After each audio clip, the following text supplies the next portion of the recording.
जब मैं लखनऊ में नियुक्ति पत्र दे रहा था उसमें कौशाम्बी के भी नौजवान थे, फतेहपुर के भी थे, सोनभद्र के भी थे, मिर्जापुर के भी थे, चित्रकूट के भी थे, चंदौली के भी थे, भदोही के भी थे, बिजनौर के भी थे, सहारनपुर के भी थे, ललितपुर के भी थे और महोबा के भी थे। हर कोने से आज युवा भर्ती हो रहा है, उसको नौकरी मिल रही है। और पहले तो चाचा भतीजे के द्वारा कैसी लूट मचाई जाती थी कि जाकर के वसूली करते थे, एरिया बांट दिए जाते थे, किधर चाचा जाएगा, कहीं कहां भतीजा जाएगा, कहां पर दूसरा भतीजा जाएगा, कहां पर। ये सब महाभारत के रिश्ते एक साथ टूट पड़ते थे, अलग अलग जनपद और कमिश्नरी बांट दी जाती थी, वसूली करते थे और बाद में जब वसूली में कम और ज्यादा होता था तो चाचा को धक्का देकर बाहर कर दिया जाता था।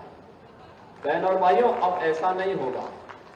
यूपी में अब कोई वसूली नहीं कर सकता है, यूपी के युवाओं के भविष्य के साथ कोई खिलवाड़ नहीं कर सकता है।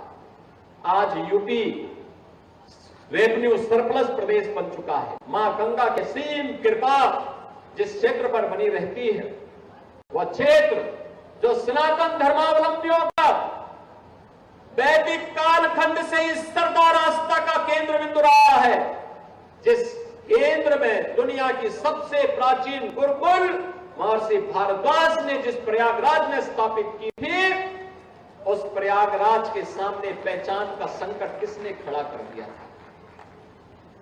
किसने खड़ा किया था?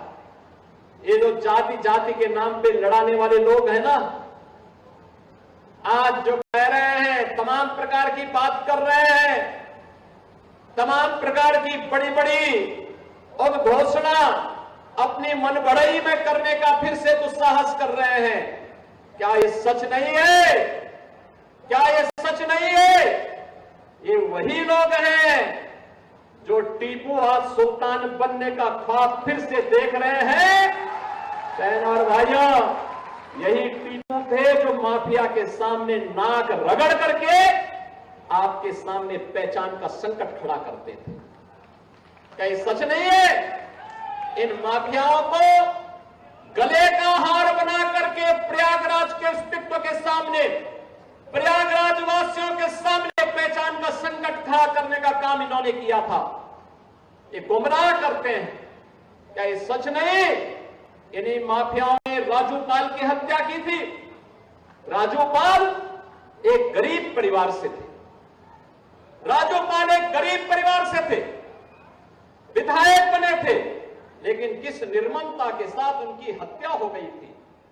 उस समय इन्हें याद नहीं आ रहा था पीटीए, राजूपाल मार दिए गए, लेकिन इनको अपनी कुर्सी की चिंता थी। तब इनको अपनी कुर्सी की चिंता थी। तब राजूपाल जैसे गरीब मारे जाते हैं, उमेश पाल जैसे मारे जाते हैं। हम लोगों ने तो कहा कि अपराध और अपराधियों को बख्शेंगे नहीं, जीरो टॉलरेंस की नीति के तहत सरकार कार्य करेगी। हम सुरक्षा सबको देंगे, सम्मान सबको देंगे, विकास सबका करेंगे। लेकिन अगर किसी ने किसी बेटी वहां चलती हुई बेटी पर हाथ डालने का दुस्साहस किया तो उसके हाथ अलग होंगे, पैर अलग होंगे, जरूर करवा देंगे।